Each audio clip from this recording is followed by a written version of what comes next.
주님께서 여러분과 함께 또한 사제의 영과 함께 마르코가 전한 거룩한 복음입니다. 주님 영광 받으소서. 예수님께서는 주간 첫날 새벽에 부활하신 뒤 마리아 막달라나에게 처음으로 나타나셨다. 그는 예수님께서 7 마귀를 쫓아주신 여자였다. 그 여자는 예수님과 함께 지냈던 이들이 슬퍼하며 울고 있는 곳으로 가서 그들에게 이 소식을 전하였다. 그러나 그들은 예수님께서 살아계시며 그 여자에게 나타나셨다는 말을 듣고도 믿지 않았다. 그 뒤 그들 가운데 2 사람이 걸어서 시골로 가고 있을 때 예수님께서 다른 모습으로 그들에게 나타나셨다. 그래서 그들이 돌아가 다른 제자들에게 알렸지만 제자들은 그들의 말도 믿지 않았다. 마침내 11 제자가 식탁에 앉아 있을 때 예수님께서 나타나셨다. 그리고 그들의 불신과 완고한 마음을 꾸짖으셨다. 되살아난 당신을 본 이들의 말을 그들이 믿지 않았기 때문이다. 예수님께서는 이어서 그들에게 이르셨다. 너희는 온 세상에 가서 모든 피조물에게 복음을 선포하여라. 주님의 말씀입니다. 그리스도님 찬미합니다. 참 예수님, 하느님의 복동이 고맙습니다. 고맙습니다.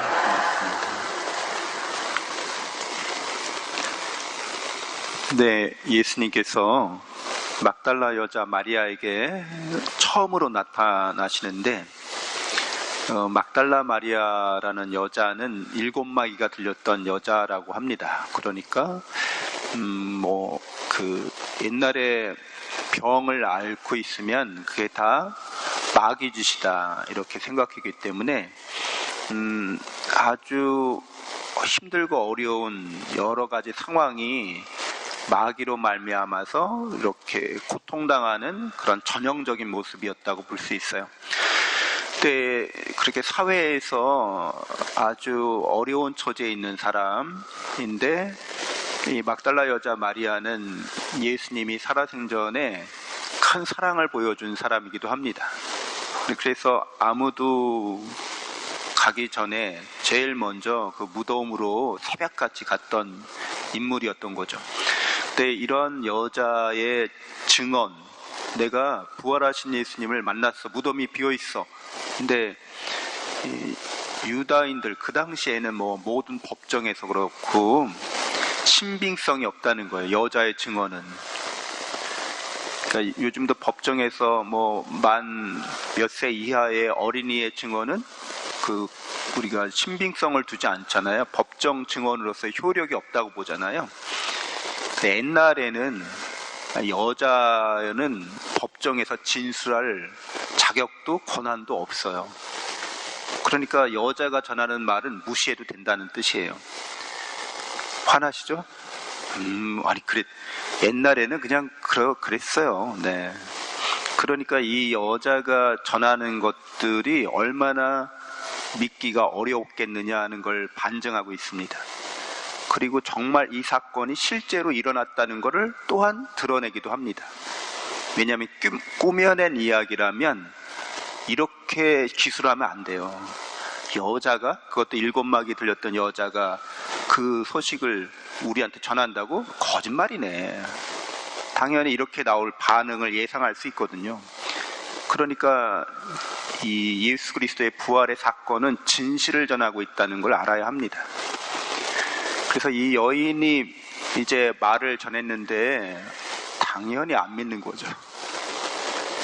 그래서 이제 법정 증인으로서 효력이 있는 증인 2 사람, 그것도 남자, 그 2 제자가 엠마오라는 시골로 향해서 길을 가고 있을 때 예수님이 나타나셔서 성경을 통해서 증언해 주십니다. 성경의 이야기가 우리가 어떻게 죄악과 죽음에서 구원받는지, 그 구원의 메시아가, 구원자가 우리를 어떻게 구원하는지를 성경 통틀어서 이야기를 해주는 거예요. 그리고 실제로 이제 제자들 앞에서 빵을 떼어 주심으로써 성경 전체 이야기가 빵을 떼어주는 이야기와 같다는 걸 드러냅니다. 빵을 떼어주는 거, 하느님께서 당신 자신을 우리에게 주신다는 거죠. 우리가 성체성사 때 계속 받아보시는 거는 누구를 받아보시는 거예요? 하느님을 받아보시는 거예요. 영원하신 분, 전지전능하고 전선하신 사랑의 하느님을 받아보시는 거예요. 그러니까 우리에게 영원한 생명과 행복이 주어졌다고 하는 것은 두말할 나위가 없는 거예요. 하느님은 나를 사랑해서 당신 자신을 나에게 끊임없이 주고 계시다는 게 진실이라는 거예요. 이게 성경이 말하고 있는 내용입니다. 그래서 예수님을 알아보게 됩니다. 그래서 이제 이 목격 중인 두 사람이 제자들에게 가서 전해요. 이제 공신력이 있다는 거죠. 여자를 통해서 믿지 않으니까 법적 증인으로서 공신력이 있는 남자 두 사람, 그들이 와서 성경 전체와 빵을 떼어주실 때 예수님께서 살아나셨다고 하는 것을 알려줍니다. 그런데도 믿지 않아요. 그래서 예수님이 이제 그들 앞에 나타나시는데, 그들이 문을 닫아 걸고 있었는데 그냥 들어오세요. 문을 열지도 않았는데 어떻게 들어오지? 그분이 이렇게 들어오시는 거는 어떻게 그렇게 들어오실 수 있는 거예요? 하느님은 시간과 공간과 물질의 지배를 받지 않는 분이시거든요. 시간과 공간과 물질을 창조하신 분이거든요. 그러니까 그분은 언제 어디서나 어떤 모습으로든지 나타나실 수 있는 분이에요. 그래서 길을 가다가 그분을 만날 수도 있습니다. 시간과 공간과 물질의 제한을 받지 않으시기 때문에 내가 아는 사람이야. 근데 이 사람을 통해서 부활하신 예수님을 만날 수도 있습니다. 왜? 그분은 시간적으로 2000년 전의 분이 아니라 항상 현재인 분이시고 공간적으로 어디에나 계시는 분이시고 당신의 모습을 바꿀 수 있는 분이기 때문에 그렇습니다. 근데 분명히 내가 아는 사람인데 이 사람이 마치 부활하신 예수님처럼 나에게 어떤 메시지를 전달할 수 있다고 우리는 체험적으로도 충분히 그렇게 알 수 있습니다. 그래서 예수님이 그들 앞에 이렇게 시간과 공간과 물질의 제한을 받지 않는, 지배를 받지 않는 그거의 창조주로서 이렇게 드러나셔서 그들의 불신과 완고한 마음을 혼내시는 거예요. 야, 그렇게 믿기가 어렵냐? 내가 성경 전체를 통틀어서 3년 동안 가르쳤고 그 성경 말씀대로 내가 너희를 죄로부터 구원하기 위해서 그렇게 십자가를 지고 그렇게 죽었다가 부활했는데, 그리고 내가 증인들을 보냈는데 너 이걸 어떻게 이렇게 마음이 완고하냐, 마음이 이렇게 굳어 있다는 거죠. 그래서 이 기쁜 소식을 받아들이기 어렵고 오히려 공포에 휩싸여 있는 거죠. 그들의 이런 생각하는 그 마음, 사고방식, 그들의 가치관, 그들의 체계 안에는 이렇게 놀라운 사랑이 없거든요.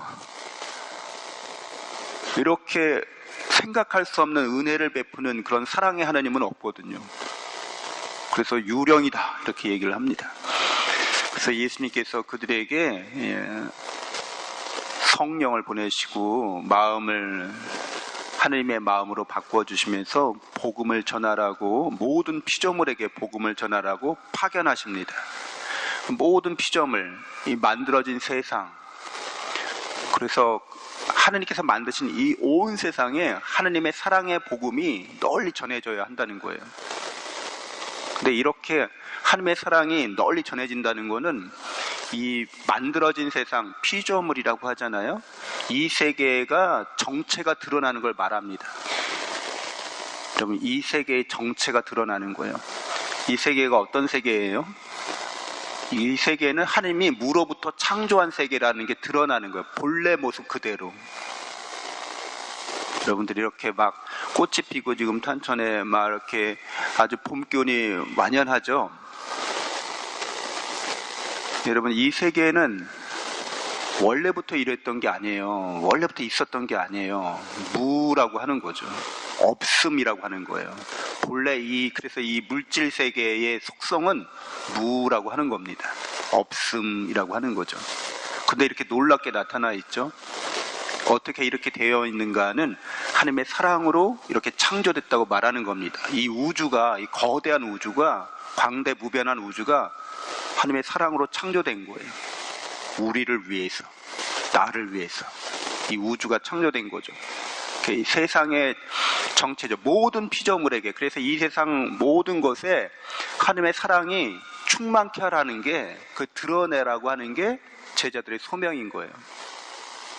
그래서 그리스도교가 들어옴으로 인해서 자연세계를 바라보는 관점이 바뀌게 됐어요.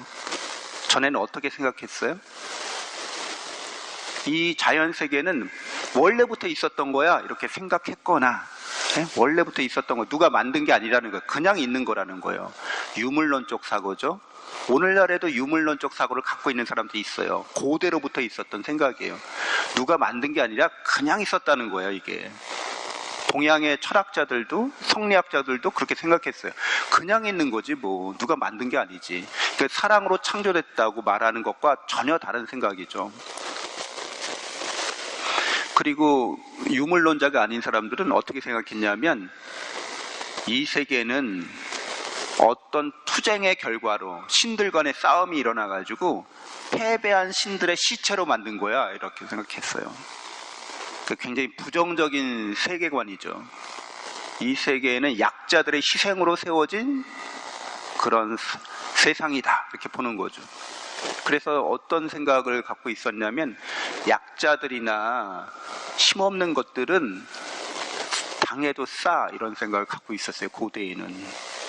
그렇게 하는 게 자연스럽고 당연한 일이라고 생각했어요. 근데 그리스도교가 들어옴으로 인해서 예수님이 이 세상에 오심으로 말미암아서 이 생각이 잘못됐다는 게 드러난 거예요. 약한 것들은 당해도 싼 게 아니라는 거예요. 약한 자들을 보호하고 존중하고 배려해 주는 게 하나님의 뜻이라는 거예요. 그래서 이런 생각이 끊임없이 인류 안에 이렇게 들어왔기 때문에 모든 피조물에게 복음을 전해라. 모든 피조물에게 하나님의 사랑을 드러내게 하라. 이렇게 얘기하는 거죠. 그래서 동물보호법도 만들어지는 거예요, 사실은.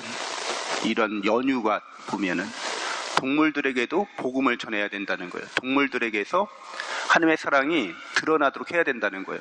아, 사람도 먹고 살기 힘든데 뭐 동물까지 신경 써? 동물도 신경해야 된다, 신경 써야 한다는 거예요. 저 어렸을 때는 보신탕이 많이 이렇게 먹었어요, 옛날 분들이. 근데 개를 잡는데 좀 무지막지한 방법으로 개를 잡았어요. 동물의 그런 고통을 우리가 먹더라도 동물의 고통을 최소화시켜야 된다는 그런 개념이 없었던 거예요. 그런데 그리스도교가 들어옴으로써 이게 점차 인류 안에서 계속 확장돼가는 복음의 진리, 사랑의 진리가 약한 것들, 자기 주장을 제대로 할 수 없는 것들을 보호해야 된다는 거죠. 그렇게 생각이 바뀌게 되는 거예요. 근데 그 전에는 이런 생각은 쓸데없는 생각, 이런 생각을 아예 하지도 않았고 또 그런 주장을 따르지도 않았습니다. 그래서 사탄은, 악마는 하나님의 이런 복음의 진리가 널리 퍼져나가는 것을 극도로 싫어합니다. 이걸 감추려고 그래요. 그래서 어떻게 오늘 제1독서에서도 예수 그리스도의 이름으로 말하지 말라는 거예요. 하나님의 이름, 하나님의 아드님 예수 그리스도의 이름으로 복음의 진리가 이렇게 전파되는 것을 악마는 극도로 싫어합니다. 무서워합니다.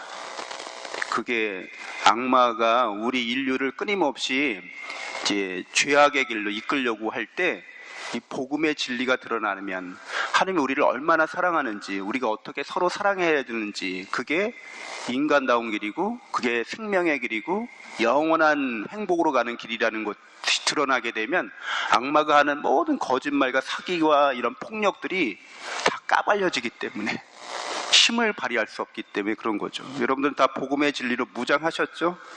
여러분 세상을 바라볼 때, 인생을 바라볼 때 하나님의 사랑으로 오늘 바라보고 계시죠? 그게 우리가 영원히 승리하는 길입니다. 잠시 묵상하겠습니다.